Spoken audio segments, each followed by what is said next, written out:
mean, you come across as incredibly mentally tough.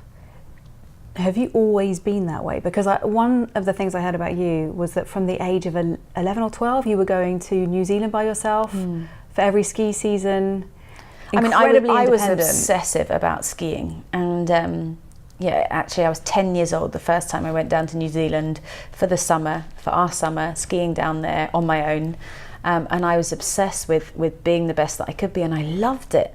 And this was before the internet, and I found this program down there, and I came home, I saw it was on the wall of my local dry ski slope saying camp for teenagers in New Zealand.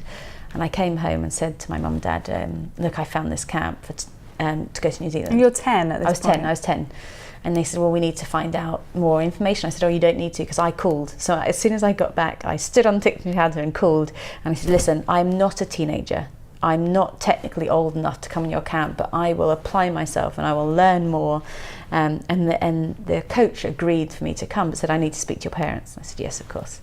So that evening I said to my parents, I'd found this program. And they said, well, we need to talk about this as a family with your brothers if they want to sacrifice their summers to go to New Zealand. And I said, no, I can go alone at 10 years old. And I just think I had such a drive and an ambition. And I think because being the youngest of a big family, I grew up quite quickly in that.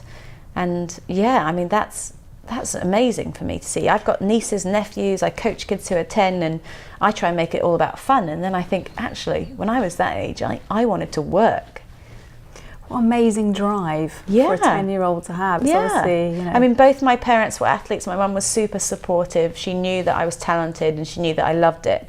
So on paper, a lot of people thought she was really pushy, but she was just helping me to achieve what I wanted to achieve and my dreams. And I think I hid behind people saying that she was pushy because it was very unpopular for a 10-year-old to be as driven as I was.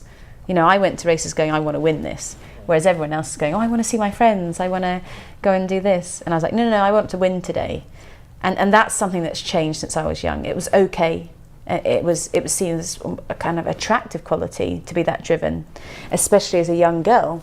And nowadays, boys are allowed to say that. You know, I coach a lot of athletes, and boys can come to me and go, I'm going to win, I want to win. And I'm like, yeah, high fives. Whereas a girl who I know, as ambitious as I was, will suppress that when I say, how do you want the outcome of today to be? Because if they come out and say, I want to win, it's, you know, their peers look upon it as, that's so ugly, you being that arrogant. A girl is arrogant and a boy is confident if they dream to win. And that's something we need to change massively.